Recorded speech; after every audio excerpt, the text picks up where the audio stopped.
நெகேமியாவின் புஸ்தகம் 2ஆம் அதிகாரம் அதனுடைய 20வது வசனத்தில் இவ்வாறாக எழுதப்பட்டிருக்கிறது.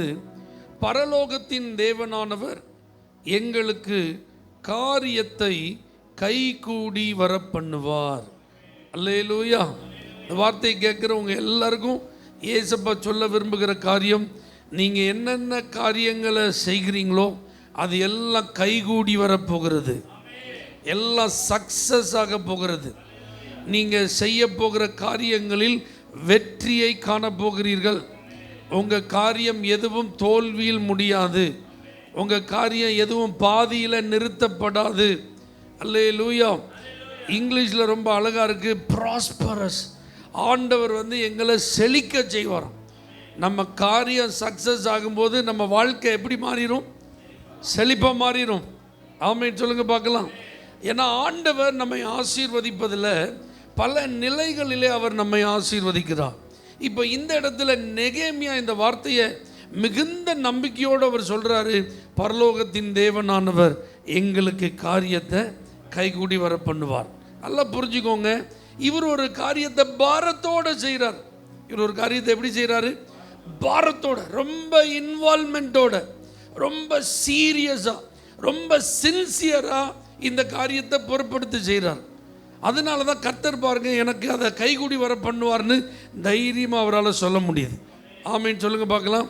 நீங்கள் இப்போ பண்ணிகிட்டு இருக்கிற அந்த காரியம் ரொம்ப நீங்கள் சீரியஸாக சின்சியராக அது எப்படியாவது சக்ஸஸ் பண்ணணுங்கிற ஒரு நல்ல நோக்கத்தோடு செய்கிறதுனால இன்றைக்கி கர்த்தர் உங்களுக்கு வாக்கு பண்ணுகிறார், அந்த காரியம் வாய்க்கும். அல்லேலூயா. ஏன்னா அது உங்கள் மனதின் பாரம். எப்படியாவது இந்த காரியத்தை எடுத்து அதை முடிச்சிடணும்னு நீங்கள் என்ன செஞ்சிட்ருக்கீங்க? பிளான் பண்ணி அதற்காக ஒர்க் அவுட் பண்ணிகிட்ருக்கீங்க. கர்த்தர் உங்களுக்கு சக்ஸஸ் பண்ண உதவி செய்வார். அல்லேலூயா. அடுத்து இந்த காரியம் வெறும் பாரம் மாத்திரமல்ல, இது ஒரு சவாலான காரியம். அல்லேலூயா. நெகேமியா ஒர்க் பண்ண காரியம் ஆர்டினரி மேட்ரு கிடையாது. அவனுக்கு இது ஒரு பெரிய சவாலான காரியம். ஏன்னா அது அவனுடைய பர்சனல் இஷ்யூ மாத்திரம் கிடையாது, இது ஒரு பப்ளிக் இஷ்யூ. ஆமென் சொல்லுங்கள். அது அவனுடைய தனிப்பட்ட காரியம் கிடையாது, இது ஒரு பொது நலம் சம்பந்தப்பட்டது. அப்போ பாருங்கள், இந்த பொது நலம் சம்பந்தப்பட்டதை எளிதாக என்ன செய்ய முடியாது? செய்ய முடியாது. இதில் நிறைய சேலஞ்சஸ் உண்டு. ஆனால் கர்த்தர் அதை அறிந்து அந்த காரியத்தை வாய்க்க பண்ணினார். ஆமென் சொல்லுங்கள் பார்க்கலாம். நீங்கள் நினைக்கலாம், இது என் தனிப்பட்ட காரியம்னா பரவாயில்ல, அது சக்ஸஸ் ஆனாலும் ஃபெயிலியர் ஆனாலும் அதை பற்றி எனக்கு என்ன இல்லை, ஒரு இல்லை. ஆனால் இது ஒரு காமன் இஷ்யூ, இது ஒரு பப்ளிக் இஷ்யூ, இது ஒரு பொதுவானது, இது எல்லாரும் சம்மந்தப்பட்டது, இது என் ஃபேமிலி சம்மந்தப்பட்டது, இது என்னுடைய ரிலேட்டிவ் சம்மந்தப்பட்டது, இது என்னுடைய சொசைட்டி சம்மந்தப்பட்டது, இது என் ஜாப் ஓரியன்டானது, இது என் ஃப்யூச்சர் சம்மந்தப்பட்டது, இது நிறைய அதிகாரிகளோடு தொடர்புடையது, இது நிறைய பணங்கள் செலவு பண்ணி செய்யப்படுகிற நிறைய பேர் முதலீடு போட்டதோடு தொடர்புடையது. அதனால் இந்த காரியத்தை தொட்டோம் முடித்தோம் அப்படின்லாம் என்ன செய்ய முடியாது, முடிக்க முடியாது. இது ரொம்ப சவாலானது அப்படின்னு நீங்கள் நினச்சிட்டு, இப்படி சவாலானதை நான் எப்படி சக்ஸஸ் பண்ண போகிறேன் அப்படின்னு நீங்கள் யோசிக்கலாம். ஆண்டவர் உங்களுக்கு காரியங்களை கைகூடி வர பண்ணுவார். அல்லேலூயா. இப்போ பாருங்கள், இது பாரமான ஒரு காரியம் மாத்திரமல்ல, சவாலான ஒரு காரியம் மாத்திரமல்ல, சம்பந்தமே இல்லாத ஒரு இடத்துல செய்யப்பட வேண்டிய காரியம். இப்போ நெகேமியா இருக்கிறது அர்தசஷ்டாவின் அரண்மனை. அல்லேலூயா. அவன் இருக்கிறது வேற நாடு. ஆனால் இப்போ இவன் செய்ய போகிற இடம், அவருக்கு செய்ய போகிற காரியம் இருக்கு பார்த்தீங்களா, அது நடக்க போகிறது வேற ஒரு நாடு. அல்லேலூயா. அப்போ பாருங்கள், அது ரொம்ப நீண்ட தூர பிரயாணம் செய்யணும், அதற்காக வேலை மெனக்கிடணும். இப்போ பார்த்துட்டு இருக்கிற வேலைக்கு கொஞ்சம் என்ன செய்யணும்? பிரேக் விடணும். அல்லேலூயா. அதுக்கப்புறம் போகிற இடத்துல அந்த காரியங்கள் இத்தனை காலத்துக்குள்ளே என்ன செய்யணும்? முடிச்சுட்டு வரணும். இப்பெல்லாம் நிறைய விஷயம் சம்மந்தப்பட்டது. ஆமென் சொல்லுங்கள். அல்லேலூயா.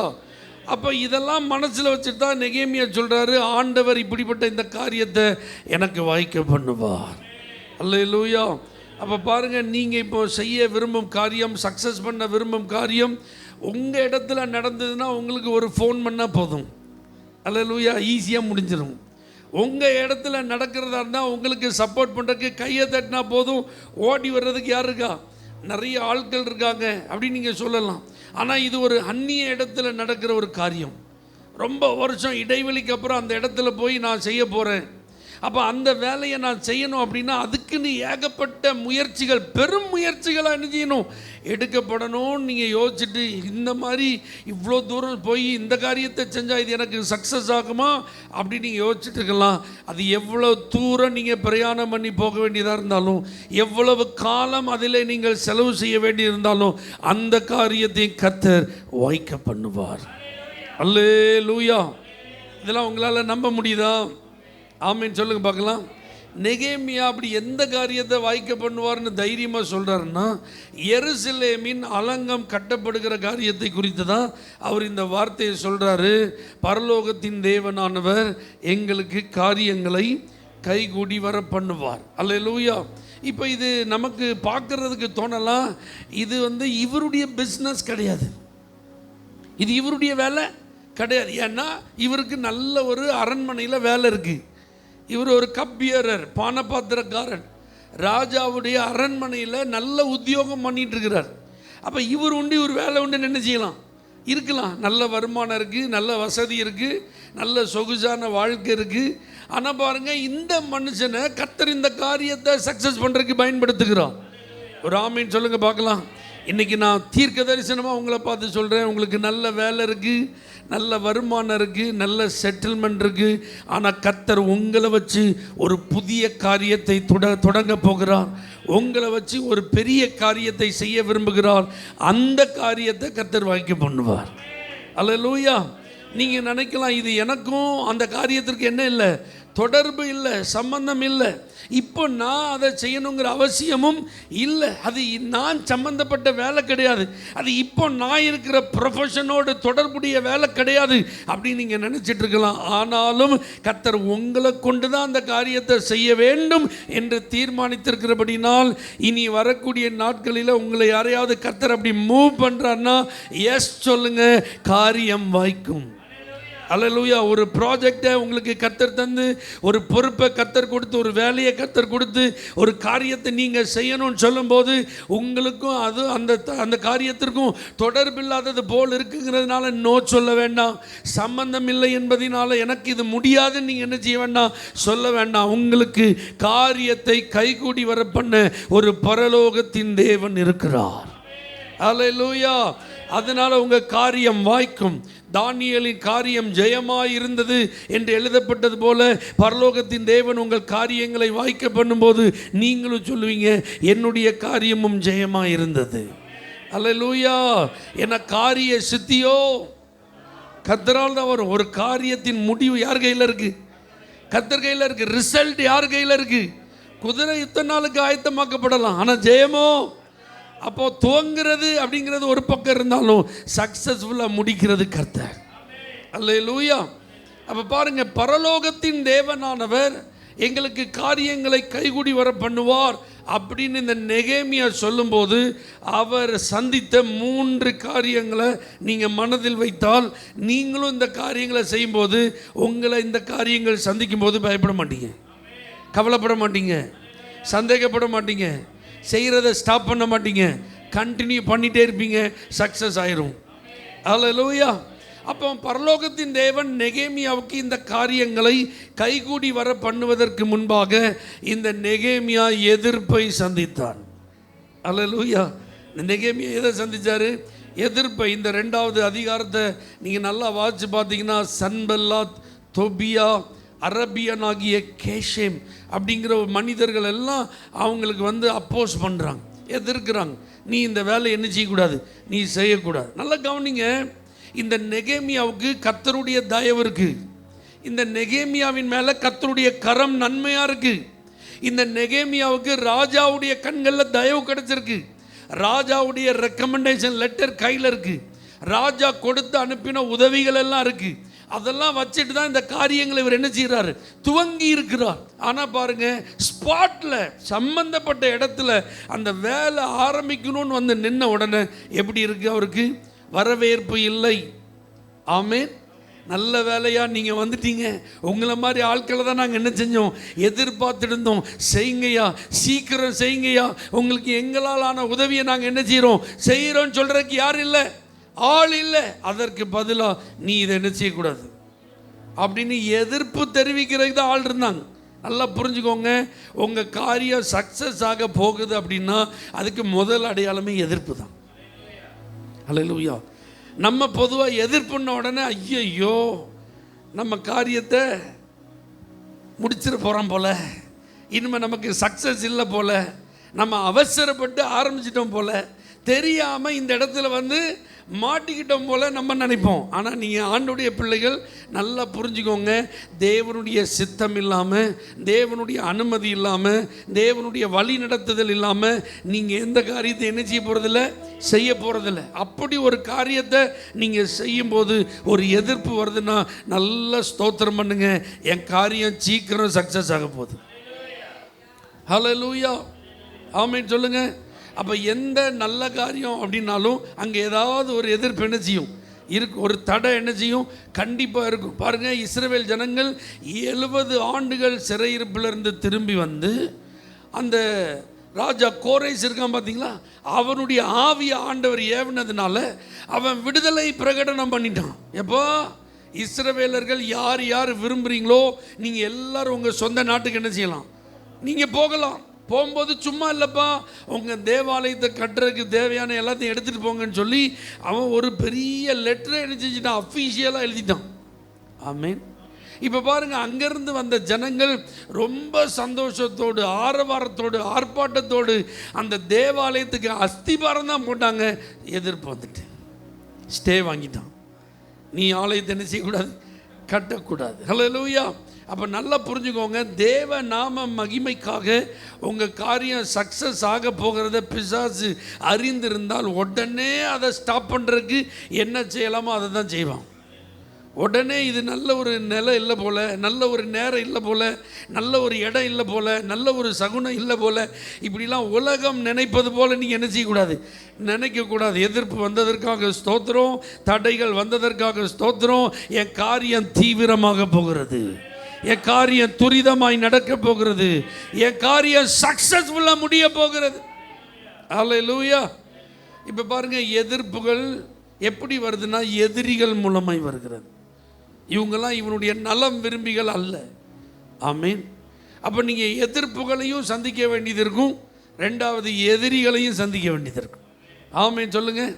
எதிரி எப்பவும் 2 கொம்பு வச்சுட்டுலாம் நினச்சி மாட்டான், வரமாட்டான். நாக்கெல்லாம் தொங்க போட்டுட்டு கண்ணெல்லாம் உருட்டிட்டுலாம் என்ன செய்ய மாட்டான், ஒரு மாதிரி கருப்பாக வாலெல்லாம் வச்சுட்டு என்ன செய்ய மாட்டான், வரமாட்டான். நீட்டாக பேண்ட் ஷர்ட் போட்டு ஷூலாம் போட்டு கூட வரலாம்.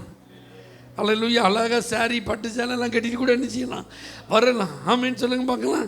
அவங்க பக்கத்து வீட்டில் கூட என்ன செய்யலாம், இருக்கலாம். எதிர் வீட்டில் கூட இருக்கலாம். உங்கள் கம்பெனியில் வேலை பார்க்குற ஆளாக கூட இருக்கலாம், உங்கள் கூட பார்ட்னராக இருக்கிறவங்களாக கூட இருக்கலாம். ஆமேன். அல்லேலூயா.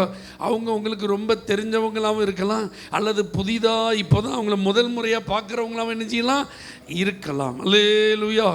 அதெல்லாம் பார்த்து நீங்கள் என்ன செய்யக்கூடாது, பயப்படக்கூடாது. உங்களுக்கு காரியங்களை கைகூடி வர பண்ண ஒரு பரலோகத்தின் தேவன் கூட இருக்கிறார். ஆமேன் சொல்லுங்க பார்க்கலாம். அப்போ பரலோகத்தின் தேவன் பெரியவரா, எதிரி பெரியாளா? அவ்வளோதான். உலகத்தில் இருக்கிறவனை காட்டிலும் உங்கள் கூட இருக்கிற இயேசு பெரியவர். இந்த உலகத்தில் இருக்கிற அதிகாரிகளை காட்டிலும் உங்கள் கூட இருக்கிற இயேசு பெரியவர். இந்த உலகத்தில் இருக்கிற பெரிய பிரபலங்களை காட்டிலும் உங்கள் கூட இருக்கிற இயேசு பெரியவர். உங்களை எதிர்க்க எத்தனை பேர் எழும்பி வந்தாலும் அவர்கள் அத்தனை பேரை காட்டிலும் யார் பெரியவர்? உன் பக்கத்தில் 1000 பேரும் உன் வலது புறத்தில் 10,000 பேரும் விழுந்தாலும் அது உன்னை அணுகாது. உன் கண்களால் மாத்திரம் நீ அதை பார்த்து துன்மார்க்கருக்கு வரும் பலனை காண்பாய். அல்லேலூயா. அப்போ எதிரிகள் உங்களுக்கு அதிகமாக இருக்கிறாங்கன்னா நீங்கள் ரொம்ப பவர்ஃபுல்லான ஆளுன்னு அர்த்தம், நீங்கள் ரொம்ப இன்ஃப்ளூயன்ஸ் உள்ள ஆளுன்னு அர்த்தம். உங்கள் கூட மோதுறவங்க ரொம்ப பெரிய பெரிய ஆட்களாக இருக்கிறாங்க அப்படின்னா உங்களை ஆண்டவர் அப்படி ஒரு பெரிய இடத்துல வச்சிருக்கிறாருன்னு அர்த்தம். அல்லேலூயா. சும்மா சாதாரணமானதெல்லாம் பேசிகிட்டு இருக்கு அப்படின்னா ஐயோ நம்ம லெவல் கொஞ்சம் கம்மி தான். நம்மளை எதிர்க்கிறவங்க, நம்மளை விரோதிக்கிறவங்க, நம்மளை பகைக்கிறவங்க ரொம்ப ஹையர் லெவலில் இருக்கிறாங்கன்னா நீங்கள் அவங்கள காட்டில் எங்கே இருக்கீங்க, ஹையர் லெவலில் இருக்கீங்கன்னு அர்த்தம். தானியேல் ஒரு நல்ல தேவ மனிதன். அந்த ராஜாங்கத்தில் அவர் ரொம்ப பிரதானமான ஒரு மந்திரி. 120 பேர் ஒரு பெரிய டீம், அவங்களுக்கு 3 ஹெட்டு. அதில் முக்கியமான ஆள் யார்? டேனியல். இப்போ பாருங்க, இவனுடைய செல்வாக்கு அந்த தேசத்தில் ரொம்ப பெரிய இம்பேக்டை கொடுத்துட்டு இருக்கு. இவனுடைய ஞானம், ஆண்டவர் இவனை பயன்படுத்துகிற காரியங்கள் எல்லாம் பெரிய லெவலில் அந்த தேசத்துக்கு ஆசீர்வாதமாக இருக்குது. அப்போ இவன் காரியத்தை எப்படியாவது குழப்பணும், இவனுக்கு களங்கத்தை உண்டாக்கணும், இவனுடைய நற்பெயரை கெடுக்கணும், இவனுடைய ஆஃபீஸில் இவனை குற்றம் கண்டுபிடிக்கணும், இவன் செய்கிற வேலையில் என்ன குறை இருக்குன்னு நினச்சிக்கணும், குற்றப்படுத்த முயற்சி செய்யணும்னு 120 பேரும் ஒன்றா சேர்ந்துட்டான். அல்லேலூயா. 120 பேர் சாதாரண ஆட்கள் கிடையாது, எல்லாமே ராஜாவால் நியமிக்கப்பட்ட மிக முக்கியமான அதிகாரிகள். எத்தனை பேரை எதிர்த்து? ஒரு ஆளை எதிர்த்து. அப்போ டேனியல் பெரிய ஆள் தானே, ஆமாவா இல்லையா? அப்போ உங்களுக்கு விரோதமாக ஒரு ஆளோ ஒரு குடும்பமோ ஒரு கூட்டமோ இப்படி எலும்பி எலும்பி எலும்பி மேலே மேலே வந்துட்டு இருக்கு அப்படின்னு பார்த்தா நீங்கள் என்ன செஞ்சுட்டே இருக்கீங்க? நீங்கள் பெரிய ஆளாக ஆகிட்டே இருக்கீங்க. எதிரிகளை பார்த்து பயப்படாதீங்க. உங்கள் காரியத்தை கைகூடி வர பண்ண கர்த்தர் உங்கள் கூட இருக்கிறத வெளிப்படுத்துவார். தானியேலை குற்றப்படுத்த எவ்வளவோ ட்ரை பண்ணாங்க, ஆனால் ஒரு ஆளாலும் முடியலை. கடைசியில் என்ன நடந்தது? 120 பேருடைய மனைவி, அவர்களுடைய பிள்ளைகள் எல்லாரும் எங்கே தூக்கி போடப்பட்டாங்க? சிங்க கெபியில் தூக்கி போடப்பட்டாங்க. தானியேலின் காரியம் ஜெயமாக இருந்தது. அல்லேலூயா, ஆமென் சொல்லுங்க பார்க்கலாம். அப்போ உங்கள் காரியத்தை நீங்கள் சக்ஸஸ் பண்ணுற ஜேர்னியில் கண்டிப்பாக எதிரிகளை சந்திக்க வேண்டியது இருக்கும். அல்லேலூயா. ஒரு விசை சிங்கம் வந்தது, ஒரு விசை கரடி வந்தது. இப்போ கோலியாத்தே வந்து நிற்கிறாரு. யார் வந்தாலும் எனக்கு பிரச்சனை இல்லை. அல்லேலூயா. ஏன்னா என் காரியத்தை வாய்க்க பண்ணுகிறவர் என்னோடு கூட இருக்கிறார். தாவீது சென்ற இடத்துலெல்லாம் சக்ஸஸ் பண்ணிட்டு வந்தான். ஆமாம் சொல்லுங்க, எல்லா இடத்துலையும் வெற்றி தான். சவுலுக்கு ரொம்ப ஆச்சரியம், ஏன்னா இவன் வந்து ஆடை மேய்க்கிறவன். நம்ம இவனை அனுப்புறதெல்லாம் யுத்தம், நம்ம இவனை பிளேஸ் பண்ணுற இடம்லாம் யுத்தம், கடினமாக இருக்கிற இடம். இவன் கண்டிப்பாக உயிரோடு திரும்பியே வர முடியாதுங்கிற ஒரு இடம். அதுக்கு தான் நான் பிளான் பண்ணி அவன் நினச்சி நான் முன்னாடி நிறுத்துறேன். ஆனால் இவன் ஜெயிச்சுட்டு வந்துடுறான். ஆமேன்னு சொல்லுங்கள் பார்க்கலாம். சில நல்ல உள்ளங்கள் இப்படி கூட இருப்பாங்க. உங்களுக்கு நல்லது செய்கிற மாதிரி, உங்களுக்கு உதவி செய்கிற மாதிரி, உங்களுக்கு கூட இருந்து உங்களை அப்படியே தூக்கி விடுற மாதிரி, உங்கள் காரியத்துக்கு அவங்க தான் உதவி செய்கிற மாதிரி என்ன செய்வாங்க இருப்பாங்க. ஆனால் ஒரு பெரிய குழியில் நீங்கள் எப்போ விழுவீங்கன்னு அவர்கள் எதிர்பார்த்து கொண்டு இருக்கலாம். தான் வெட்டின குழியில் தானே விழுவான மாதிரி யார் குழியை வெட்டினாங்களோ அவங்க குழியில் விழுந்துருவாங்க. நீங்கள் நிமிர்ந்து நிற்பீர்கள், நீங்கள் தொடர்ந்து பயணிப்பீர்கள், நீங்கள் உங்கள் காரியங்களை வெற்றிகரமாக நிறைவேற்றி முடிப்பீர்கள். அப்போ எதிர்ப்புகளை நீங்கள் பார்க்க வேண்டியது இருக்கலாம், எதிரிகளை நீங்கள் பார்க்க வேண்டியது இருக்கலாம், ஏளனங்களையும் கேட்க வேண்டியது இருக்கலாம். அல்லேலூயா. இந்த ஆட்கள்லாம் சும்மா இவனை மிரட்டலை. முதல்ல ரொம்ப அன்பாக பேசுகிற மாதிரி பேசினாங்க, அதுக்கப்புறம் டைரெக்டாகவே எதிர்த்தாங்க, கொலை செய்ய சதி திட்டம் தீட்டினார்கள். கடைசியில் ஒன்றும் இல்லை, இவன் வேலை நடந்துகிட்டே இருக்குது, அவன் அலங்கத்தை கட்ட ஆரம்பித்து வேலை சக்ஸஸ்ஃபுல்லாக ஓடிட்டுருக்கு. இப்போ கமெண்ட் பண்ணுறாங்க, என்ன தெரியுமா? ஒரு நரி அந்த கோட்டைச்சோரில் ஏறி நடந்ததுன்னா கோட்டைச்சோறு என்ன செஞ்சிருமா? இடிஞ்சு விழுந்துருமா. எப்படி பரியாசம் பண்ணுறாங்க பார்த்தீங்களா? அல்லேலூயா.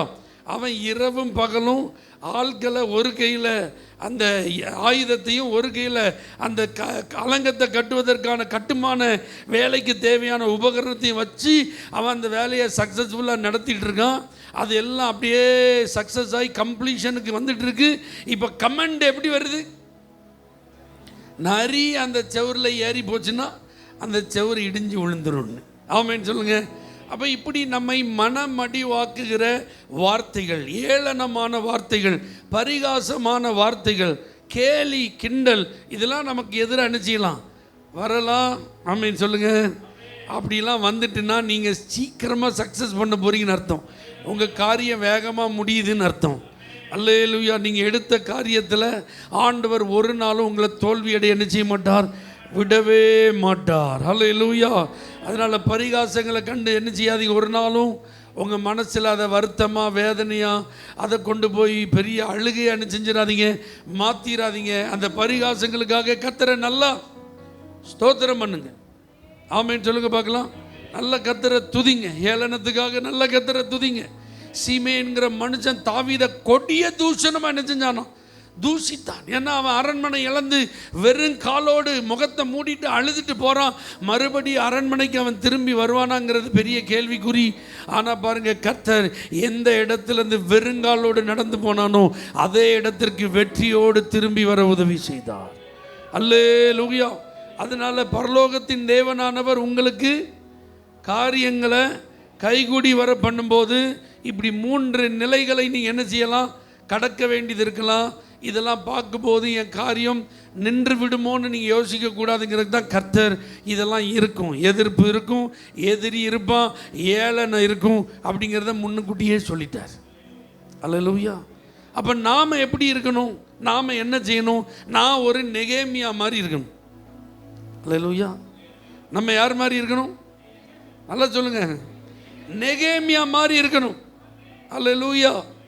அவனுக்கு பாருங்க நல்ல ஒரு ஜெப வாழ்க்கையை அவனுக்கு இருந்ததை பைபிள் சொல்லுது. நல்ல உபவாசம் பண்ணி ஜெபம் பண்ணுற மனுஷனாக இருந்தான். நான் முதல்ல சொல்லிட்டேன், அவன் நினச்சிருந்தான் இந்த பிஸ்னஸில் என்ன செஞ்சுருக்க வேண்டாம், ஈடுபட்டு இருக்கவே வேண்டாம், அவன் உண்டு அவன் வேலை உண்டு நினைச்சிருக்கலாம், இருந்திருக்கலாம். ஆனால் எருசலேமுக்கு போயிட்டு திரும்பி வந்த அவனுடைய சகோதரன், அவனுடைய உறவுகள் இடத்திலிருந்து அங்கே உள்ள மக்களுடைய நிலைமையை குறித்த சுக செய்தியை கேட்குறான். அவன் எதிர்பார்த்த மாதிரி குட் நியூஸ் என்ன செய்யலை, வரல. துயரமான செய்தி வந்தது. ஜனங்கள் சிறுமைப்படுத்தப்படுகிறார்கள், அவமானத்தை சந்திக்கிறார்கள், கொடிய வேதனையில் இருக்கிறாங்கன்னு ஒரு செய்தியை கேட்ட உடனே அவன் துக்கப்பட்டு அவன் தேவ சமூகத்தில் உபவாசித்து என்ன செஞ்சான், ஜெபம் பண்ணினான். அதனால தான் தைரியமாக இப்போ சொல்ல முடியுது, பரலோகத்தின் தேவனானவர் எங்களுக்கு காரியத்தை கைகூடி வர பண்ணுவார். ராஜா எனக்கு காரியத்தை கைகூடி வர பண்ணுவார் சொல்லலை. அல்லேலூயா. எழுந்து கட்டுவோம் வாருங்கள் அப்படின்னு சொன்ன உடனே என் கையோடு கை கோர்த்த ஜனங்கள் இருக்கிறதுனால என் காரியம் கைகூடி வரும்னு அவன் சொல்லலை. அல்லேலூயா. என்னால் எப்படினாலும் இந்த காரியத்தை சக்சஸ் பண்ண முடியும் என்று தன்னுடைய திறமையை அவன் மையமாய் வைத்து சொல்லவில்லை.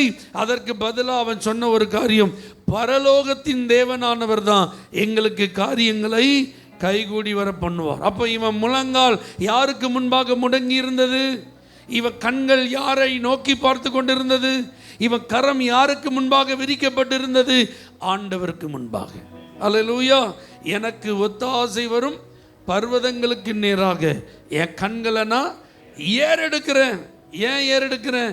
வானத்தையும் பூமியையும் உண்டாக்கின கர்த்தரிடத்திலிருந்து எனக்கு என்ன வரும், ஒத்தாசை வரும். அல்லேலூயா. அதனால் வேலை சம்பந்தமாகவோ, பிஸ்னஸ் சம்பந்தமாகவோ, ஃபேமிலி சம்பந்தமாகவோ, படிப்பு சம்பந்தமாகவோ, ஃப்யூச்சர் சம்பந்தமாகவோ, என்ன காரியமாக இருந்தாலும் அதை வாய்க்க பண்ணுறது யார் தான்? கர்த்தர். அப்போ நீங்கள் யார்கிட்ட தான் கேட்கணும்? கர்த்தர்கிட்ட தான் கேட்கணும். உங்கள் காரியத்தை யார்கிட்ட தான் சொல்லணும்? கர்த்தர்கிட்ட தான் சொல்லணும். ஆமீன். எப்தா மிஸ்பாவிலே தன்னுடைய காரியங்களை எல்லாம் யார்கிட்ட சொன்னானா? ஆண்டவர்கிட்ட சொன்னானா. அல்லேலூயா. அதை மாதிரி நீங்கள் ஆண்டவர்கிட்ட போய் உங்கள் காரியத்தெல்லாம் நீங்கள் சொன்னீங்கன்னா அது சக்ஸஸாக மாறும். தானியேலுடைய காரியம் ஏன் ஜெயமாக இருந்துச்சு? அவன் தன்னுடைய எல்லா காரியத்தையும் யார்கிட்ட போய் சொல்லிடுவான். ஏன்னா அவன் தவறாமல் 3 வேளையும் ஜெபம் பண்ணுற ஒரு மனுஷன். அதனால் தேவனை நோக்கி பார்த்து எருசலேமை நோக்கி பலகணிகள் திறந்திருக்கு. அவன் வழக்கத்தின்படியே ஜெபம் பண்ணும்போது என்னென்ன நடந்துட்டு இருக்கோ எல்லாத்தையும் யார்கிட்ட சொல்லிடுவான்? கர்த்தர்கிட்ட சொல்லிடுவான். ஆமென் சொல்லுங்க பார்க்கலாம். அப்போ நீங்களும் உங்கள் வாழ்க்கையில் என்னென்ன காரியங்கள் நடந்தாலும், நடக்க வேண்டியது இருந்தாலும், முதலாவது தெரியப்படுத்த வேண்டிய நபர் யார்? கர்த்தர். அல்லேலூயா. அப்போ தான் உங்கள் காரியம் வாய்க்கும். கடந்த நாட்களிலே கர்த்தருடைய ராஜ்யத்திற்குள் பிரவேசித்த பாஸ்டர் தாமஸ் ராஜ் அவங்க தன்னுடைய மகனை குறித்து ஒரு சாட்சி சொல்லியிருந்தார். அவருடைய மகன் பாஸ்டர் கேப்ரியல் தாமஸ் தான் இப்போ அந்த சபையினுடைய போதகராக இருந்து இன்றைக்கி ஊழியம் செய்து கொண்டிருக்கிறார். அவருடைய வாழ்க்கையில் நடந்ததை குறித்து ஒரு சாட்சி.